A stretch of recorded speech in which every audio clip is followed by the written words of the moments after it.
I love it here with all my heart, and part of what I love about this place is Silver Lake. That's where I grew up, that's what's home to me, and that's what's best in the entire world. I love Ann Arbor too. I live here now in my grandparents' house, and I have to say that not only will Silver Lake be affected, but this could possibly affect Ann Arbor residents as well. The drilling practices that Rover uses in order to go under lakes horizontally, it's called horizontal directional drilling, is frequently susceptible to spills. Often they will mix diesel into the bentonite that they use in order to get the drilling across these river areas. This just happened in Ohio, where Rover leaked 5 million gallons of these substances, including diesel, when they were trying horizontal directional drilling, and it spread into a local wetland and ruined it. How many people here have been to the Pinckney State Recreation Area? Everybody that I know at University of Michigan from around the world, if the first place they go camping is at Silver Lake, I do not want that area to be incinerated. I want it to be protected. I do not want the Hell Creek and Portage River wetlands and wildlife areas to be destroyed. That's only 12 miles upstream from Ann Arbor. I do not want anything to leak into that river and leak into our water system as well. Please halt construction pending investigation. You are not powerless. You know people, you are government, you know how it works. Please talk to people and ask them to, on our behalf, to halt construction of this pipeline, which is happening right now, pending investigation into all of these things. To finish what Clifford was saying, and I think it is so great that it's worth repeating, please consider adding to your resolution, the Washtenaw County Board of Commissioners, that all construction activities along the sworn proposed route, i.e. the Silver Lake entrapment route, be temporarily suspended until these issues be publicly addressed and fully resolved. And the last thing that I'd like to say is that woman is my hero. That's my mom. She has shown me what local government is all about. She's taken this on her own. At school, we learned that healthy citizenship was choosing actions that contribute to the good of the individual as well as that of the community, and it contributes to yours and others' safety and happiness. She spent hundreds of hours figuring this out and boiling it down to something that we can talk about in just 3 minutes. And thank you for your time. Thank you for listening to her. Thank you for listening to me and all of the people here who have stood up to take a stand. I know together we can fix this, but we can't do it without you. So thank you for listening to us tonight. Highly recommended that this co-location occur. It did not happen. Point 1, we were not informed. We are in what is called, by them, the buffer corridor. That's when you're alive. If there's a pipeline emergency, that becomes the blast zone. That's when you're dead. That's what happened. So we were not informed as citizens that this is not going to go this way, it was going to go that way, number 1. Number 2, we are the only community, as I went through every map here, between here and West Virginia, that has no evacuation route. And we have no odorant. We will have no warning. This is up to 2,000 people. This weekend, there are going to be more than 2,000 people sitting out there at the state park, YMCA camp, 90 of our residences, the Hunt Fish Club. We will have, once this is built, no warning, no evacuation zone. Number 3, I believe a lot in this country. So I got on a plane, I went to Washington, I talked to 3 of our representatives. We engaged a lawyer, we filed a motion with the Federal Energy Regulatory Commission saying, you got to investigate this, there's a problem. We filed a letter with the Army Corps of Engineers saying, you granted a nationwide permit, did you not look at this?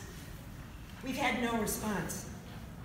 We engaged the senators, and I'm going to tell you they were great because we actually had their staffers come out and visit with us and look at this miserable lack of an evacuation route. They said, yeah, you got a real point here. Nothing has happened. Right now, as we speak, my entire community is being surrounded with flagmen. They are building at this moment. Nothing has stopped. I implore you, not only send out a resolution, make sure that everybody else in this boat gets the same resolution. Thank you. This opportunity, I really appreciate it. Thank you for listening. Why does this matter, and how did we get to this point? Number 1, all pipelines leak. That's a statement from a safety administration official. Number 2, recent gas pipelines fail over 4 times the rate of the previous 30 to 40 years. That's from the Pipeline Safety Trust. Number 3, a 42-inch pipeline at 1,200 PSI has a spontaneous combustion zone radius of about 1/3 of a mile. That's 2/3 in diameter. That's from a PhD in engineering who studied previous explosions. Number 4, for good measure, this pipeline will be located next to a firing range. So let's add hundreds of metal missiles going around at high speed. Folks, this is a prescription for a disaster, a horrid disaster. How did we get here? November 14, Rover proposes an ITC co-location route. 3 months later, keep this date in mind, February of 15, Rover changes and proposes the Silver Lake entrapment route. Public input then happens. In March 16, a year later, I call out at the Chelsea public hearing. Wait a minute. All we know is there's a contention issue between ITC and Rover. We don't know what it is. The citizens are held hostage. We can't assess it. We can't provide input. That's at that point in time. June 16, the final environmental statement comes out, and FERC says, go locate with ITC. Rover's immediate response, we are confident we can resolve our issues with ITC. February 17, the certificate comes out, and it permits the Silver Lake entrapment zone, quote, because to, quote, due to new information, unquote. What happened? Rover submitted in September 16, identifying 2 key objections. Does anyone believe in September 16 that at 18 months earlier, when they proposed the February route, that they weren't aware of those issues? Folks, we were sandbagged. FERC was sandbagged. The citizens of Silver Lake were sandbagged. The citizens of Putnam Township, where I live, just north of there, were sandbagged. The entire process was subverted. Information was hidden. No opportunity for public input, no opportunity for rebuttal, for a review of alternative routes to stay with the ITC pipeline that was recommended. That's the fundamental issue. But the real thing now is that they are just down the road. They're only a few hours away. Construction is anticipated within the week. Please, I beg of you, seriously consider adding one more sentence to your strong resolution, and for once get ahead of these people. Please add a sentence essentially to the following. The Washtenaw Board of County Commissioners also request that all... Sorry, your time is up. One sentence, please. Your time is up. You're welcome to give someone else to read it for you. She'll say it. We'll say it. Good evening. The Ann Arbor YMCA owns and operates Camp Burkett, which is located on the shores of Silver Lake. Monday through Friday, weekly throughout the summer, 20 members of our staff team care for 110 kids, aged 5 through 12 on our 10-acre property. It wasn't until June 5th, 2017 that the Ann Arbor Y became aware of Energy Transfer Partners' plans to locate its high-pressure, non-odorized natural gas pipeline less than 300 feet from our day camp.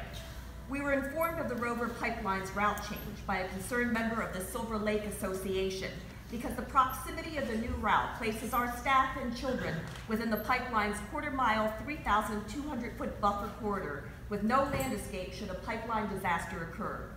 We received no notice of any kind from ET Partners or the Federal Energy Regulatory Commission about the pipeline.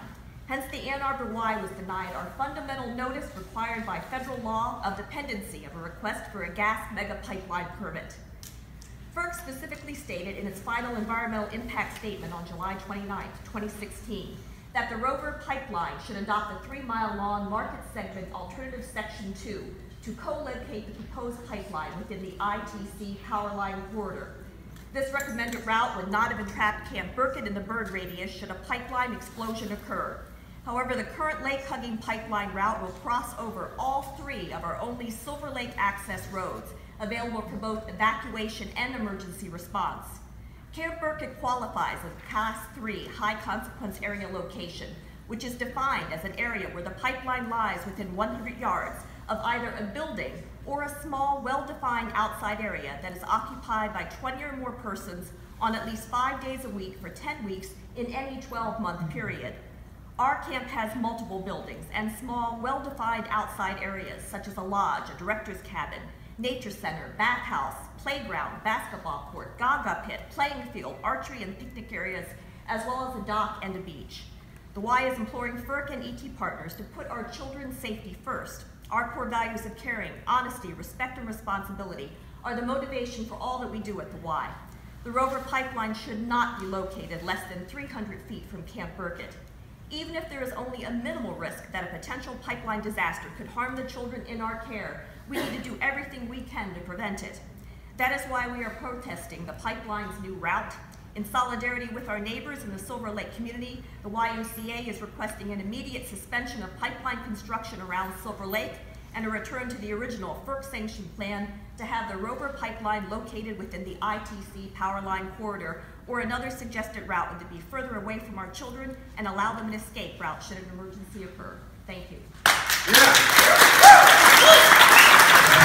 PSI pipeline that will pass within 400 feet of my house. Somewhere I missed the message that eminent domain laws could be used for private profit. In this case, for a private company to sell our natural resources to another country. I know there's some legal language that allows this, but as a friend said to me once, even my dog knows when he's been mistreated, but my dog is a poor lawyer. When the pipeline first was proposed, the map showed a route that followed the ITC power lines, putting it roughly a quarter mile east of the Silver Lake residence. That made some sense since the power line was already an established right-of-way. However, when the route was approved by FERC, we found that the route and its, quote, buffer zone was within 300 to 500 feet of individual properties on the east and north side of the lake, the Hunt and Fish Club, and YMCA's Camp Burkett.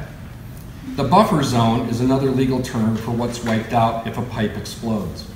The pipeline will also pass under Portage Creek, involving drilling a path under the creek to pass the pipe underneath. This process has been used in Ohio, as you've heard, where Rover spilled 5 million gallons of diesel fuel laced bentonite into the wetland. If Rover screws up the same way that it did in Ohio, that drilling mixture will flow down the Portage Creek, into Portage Lake, the Huron River, and towards the Ann Arbor water supply. At what point do we stop having people's lives endangered for private gain? To intentionally reroute this pipeline to put it closer to people with the potential of killing them for the profit of an out-of-state private company is criminal. And who would go to jail for manslaughter? If any of us are killed if this gas pipeline explodes, and feel free to go to YouTube to witness a few explosions, will the financial formula that's used to reimburse the families ever really justly compensate for someone who's no longer there? And I agree with adding the sentence to the resolution. Thank you so much. We are endangering here that is very precious in Michigan, our lakes and our water. So I just wanted to show this visual so everybody can see. It's not just this stone right here where we cross over, goes through Silver Lake and all through the chains of lake. And I think that this is something that we need to be very leery of, especially since Kalamazoo has had the largest oil spill in the history of the United States, and that is our neighbor to the west. And also Enbridge line number 5, I will bring up here, is at risk now and being inspected to contaminate the Great Lakes. So I would urge ET Rover, I would urge you to reconsider the pipeline and to put a stop to it, because we are indeed trying to protect our water. Thank you. For us, our local voices, our local townships, they're not standing up for us enough. That's why I come here today. I've always looked up to Ann Arbor. A lot of their activism, their EPA stuff going on out here is pretty fair enough. Stand up for us, and remember, 42-inch pipeline, 1,500 PSI. Fishing and swimming and lives on the line. Don't let Michigan turn into a pipeline expressway, highway. That is all. Thank you. To what just happened in there. As we stand, we have filed everything that we can file. We have zero response from the people we are paying the salaries of in Washington, D.C. We've got to be loud, folks. Unfortunately, I have done every single thing you can do to follow the process, and I got no response. My life is endangered, and so is everybody out there in that entrapment zone. Overwithrover.com, overwithrover@gmail.com if you want any information from me. Let's keep going. Thank you. Woo!